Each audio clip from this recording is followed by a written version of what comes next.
जैसी करनी वैसी भरनी, हमेशा दूसरों की मुसीबत बढ़ाने वाला पाकिस्तान अपनी करनी का खामियाजा भुगत रहा है। वो एक साथ कई मोर्चों पर जूझ रहा है। पड़ोसी मुल्क के सामने सबसे बड़ा और सबसे नया संकट आटे का है। इस्लामाबाद समेत कई शहर आटे के संकट का सामना कर रहे हैं। वहां खाने पीने की किल्लत बढ़ने की आशंका हो चली है। पाकिस्तान में आटे का भाव आसमान छू रहा है। उधर दूसरा मोर्चा पाकिस्तान अधिकृत जम्मू और कश्मीर का है, जहां सरकार के खिलाफ लोग आवाज बुलंद कर रहे हैं। संकट का तीसरा मोर्चा सियासी है। वहां राजनीतिक सरगर्मी तेज है। मौलाना फजलुर रहमान लगातार सरकार और सेना प्रमुख मुनीर को चैलेंज कर रहे हैं। इन तीन मोर्चों पर पाकिस्तान का पसीना छूट रहा है।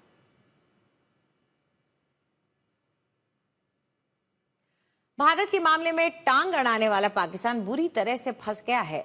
उसके सामने रोटी के लाले पड़ गए हैं। आर्थिक संकट तो पहले से ही पाकिस्तान के पसीने छुड़ा रहा था।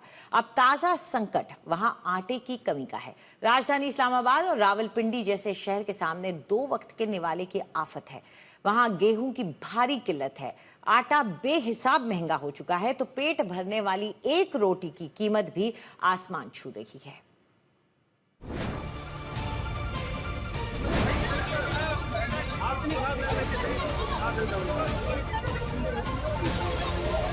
पाकिस्तान सरकार की हवाई बातें चलती रहेंगी। शहबाज और उनकी हुकूमत अपने अवाम को बातों में घुमाकर समझाते रहेंगे, शांत कराते रहेंगे, लेकिन कब तक?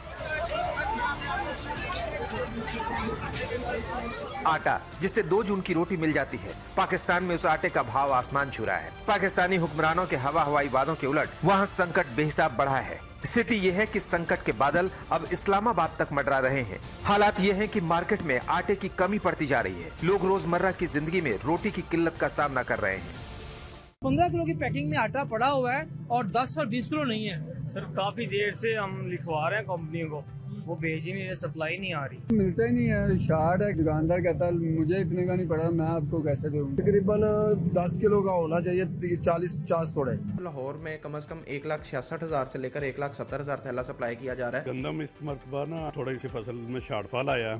अगर हम जिद पे अड़े हैं तो इसका खामियाजा आवाम को भुगतना पड़ेगा। लोग जो डिमांड करते हैं वो 10 किलो और 20 किलो में करते हैं। 15 किलो वाला आटा जो है महंगा पड़ रहा है। यहाँ पे तो सस्ता आटा क्या, सस्ती रोटी भी नहीं मिलती है। गंदम है, मगर गवर्नमेंट की पॉलिसी इतनी नाकस है कि ना आड़ती के पास आ सकी है, ना महकमे के पास। 20 रुपए की रोटी है, जहाँ भी चले जाएं, किसी भी होटल पे चले जाएं, तो 20 रुपए से कम रोटी है ही नहीं।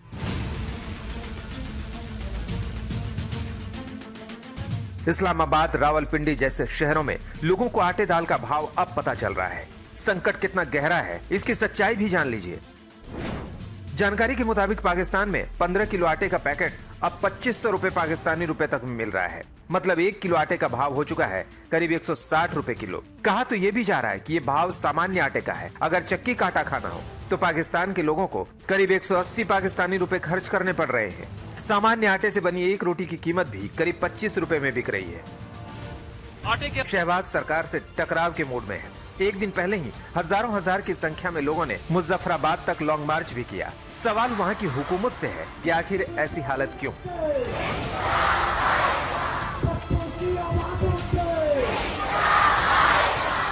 ऐसे विरोध प्रदर्शन के बीच अब आटा संकट से पसीना छूट रहा है। संकट इस कदर है कि कब बाजार से आटा गायब ही हो जाए तो कोई नहीं जानता।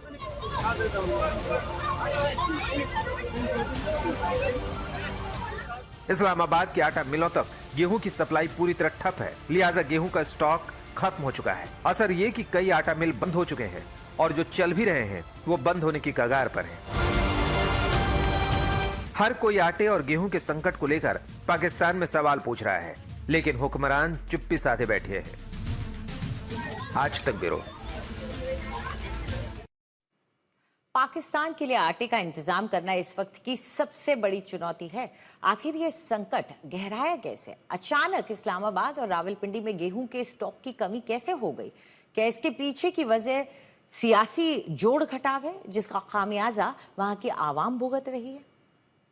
ये देखें भाई, ये सरकारी आटा है जो कि पुलिस मोबाइल में। पाकिस्तानी अवाम का ये दर्द नया नहीं है। आटा के लिए पहले भी उन्हें जूझना पड़ा है, आवाज उठानी पड़ी है।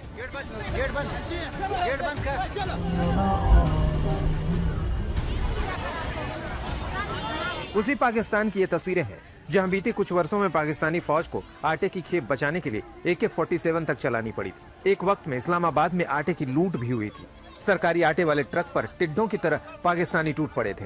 पूरी दुनिया ने ऐसी तस्वीरें देखी थी।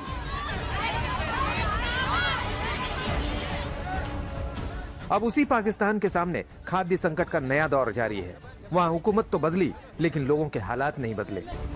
इससे पहले 2019-20 में भी पाकिस्तान ने आटे की भारी कमी झेली थी। साल 2023 में भी कराची और दूसरे शहरों में आटे के लिए मारपीट की घटनाएं हुई थी। 2025 में सिंध और बलूचिस्तान प्रांतों में आटे के लिए हाहाकार मचा था। इन दिनों इस्लामाबाद और रावलपिंडी तक समस्या आ खड़ी हुई है।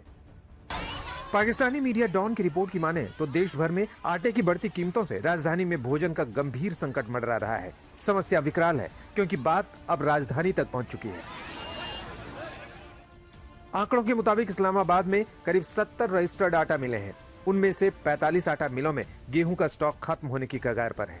वहीं रावलपिंडी में केवल 11 आटा मिले हैं, जिनमें से वर्तमान में बहुत कम ही चालू है। दरअसल ये समस्या पंजाब खाद्य विभाग की ओर से गेहूं की सप्लाई के परमिट अचानक रद्द किए जाने के बाद बढ़ी है। परमिट रोके जाने से 8000 टन गेहूं की सप्लाई रुक गई है। आरोप है कि पंजाब सरकार ने बगैर लिखित आदेश के गेहूं के परमिट रद्द कर दिए। इसे लेकर पाकिस्तान फ्लोर मिल्स एसोसिएशन की रावलपिंडी शाखा ने चेतावनी दी है। ट्रांसपोर्ट परमिट को मनमाने ढंग से रोकने से इस्लामाबाद, रावलपिंडी, मरी और कोटली सत्तियन में आटे की आर्टिफिशियल कमी पैदा होगी। आटे के भाव आसमान छूने लगेंगे। साथ ही कालाबाजारी और बड़े पैमाने पर भ्रष्टाचार को बढ़ावा मिलेगा। तो आपने देखा कि कैसे पाकिस्तान में आटे की किल्लत हो गई है और कैसे उसके लिए लोग परेशान हैं। उधर जमीयत उलेमाए इस्लाम फजल के प्रमुख मौलाना फजलुर रहमान ने एक बार फिर सेना प्रमुख कासिम मुनीर पर बड़ा हमला बोला है। उन्होंने पाकिस्तान की सैन्य व्यवस्था पर सवाल उठाए हैं और मुनीर को चुनौती देते हुए कहा है कि अगर उन्हें जनता का समर्थन होने का भरोसा है तो वर्दी उतारें, राजनीतिक पार्टी बनाएं और चुनाव लड़ें। फजलुर रहमान ने यहां तक कह दिया है कि बलूचिस्तान अब पाकिस्तान सरकार के नियंत्रण से बाहर है। साथ ही उन्होंने ये भी कहा कि पश्तून इलाकों में भी हालात लगातार खराब हो रहे हैं। उनके दावों के मुताबिक 2-3 दिन में 50 से ज्यादा शव पश्तून इलाकों में पहुंचे हैं। दूसरी ओर पाकिस्तान अधिकृत जम्मू कश्मीर के लोगों ने मुजफ्फराबाद मार्च कर शहबाज सरकार की चुनौती बढ़ा दी है। ज्वाइंट अवामी एक्शन कमेटी ने पाकिस्तान सरकार को एक मौका देते हुए 21 जुलाई तक अपना प्रदर्शन स्थगित करने का फैसला किया है। लेकिन धार्मिक गुरु और जमीयत उलेमाए इस्लाम के मौलाना फजलुर रहमान ने सेना प्रमुख कासिम मुनीर पर बड़ा हमला बोला है और सैन्य व्यवस्था पर गंभीर सवाल खड़े कर दिए हैं।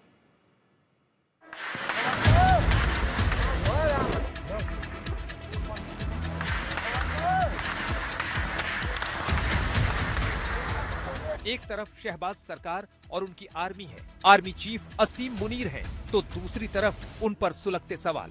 ये वो मोर्चा है जिनसे निपटने का उपाय पाकिस्तान सरकार को नहीं समझ आ रहा और इसी लाचारगी में असीम मुनीर के रेंजर्स POJK के बेगुनाह लोगों पर गोलियां बरसा रहे हैं, उनकी जान ले रहे हैं। लेकिन मुनीर को चुनौती देने वाला भी उठ खड़ा हुआ है। फजलुर रहमान का सवाल पाकिस्तान की हुकूमत से भी है। वो आंकड़े गिना रहे हैं, बलूचिस्तान और पख्तून के हालात आवाम के सामने रखकर बता रहे हैं कि कैसे वहां जुल्म की इंतहा हो रही है। मौलाना ने जिस हालात का जिक्र किया है, पाकिस्तानी रेंजर्स ने कुछ ऐसी ही क्रूरता पाक अधिकृत जम्मू और कश्मीर में भी दिखाई है। अभी 2 दिन पहले यानी 14 जुलाई को ही रावलाकोट में इकट्ठा हुई भीड़ पर पाकिस्तानी रेंजर्स ने अंधाधुंध गोलियां बरसाई। इसमें 8 लोगों की मौत हो गई। जून महीने में रावलाकोट में ही ऐसी ही क्रूरता हुई थी। तब मौत का आंकड़ा 15 के करीब था। पाकिस्तान सरकार इस पर अब तक अपनी आंखें मूंदी रही है। उसे सिर्फ बेगुनाहों पर बल प्रयोग की नीति ही समझ आ रही है। POJK के हक की लड़ाई लड़ रहे ज्वाइंट अवामी एक्शन कमेटी लगातार पाकिस्तान सरकार को आईना दिखा रहा है कि वो उन्हें विवादित हिस्से को न माने। POJK मेन ज्वाइंट अवामी एक्शन कमेटी के नेता सरदार अमन खान ने इस ऐलान के साथ मुनीर के गले की नस दबा दी है, क्योंकि मुनीर पाकिस्तान अधिकृत जम्मू कश्मीर को गर्दन की नस बताते रहे। ऐसे बयान के बीच अपनी 38 सूत्री मांगों को लेकर एक दिन पहले ही ज्वाइंट अवामी एक्शन कमेटी के नेतृत्व में हजारों की संख्या में लोग मुजफ्फराबाद मार्च के लिए निकले थे। लाखों लोग रावलाकोट में भी जमा हो चुके थे। ये लॉन्ग मार्च शहबाज सरकार की आंखें खोलने के लिए था। लेकिन ज्वाइंट अवामी एक्शन कमेटी ने अपने प्रस्तावित लॉन्ग मार्च को 21 जुलाई तक टाल दिया। अपने हक की आवाज उठा रहे इन लोगों ने पाकिस्तानी सरकार को अपनी मांगें पूरी करने का एक आखिरी मौका दिया है। लगे हाथ समूह ने चेतावनी भी दी है कि अगर उनकी मांगों पर कोई ठोस कदम नहीं उठाया गया तो 22 जुलाई से दोबारा मुजफ्फराबाद लॉन्ग मार्च शुरू किया जाएगा। साथ ही पीओजेके में चल रहे धरने जारी रहेंगे। आज तक ब्यूरो।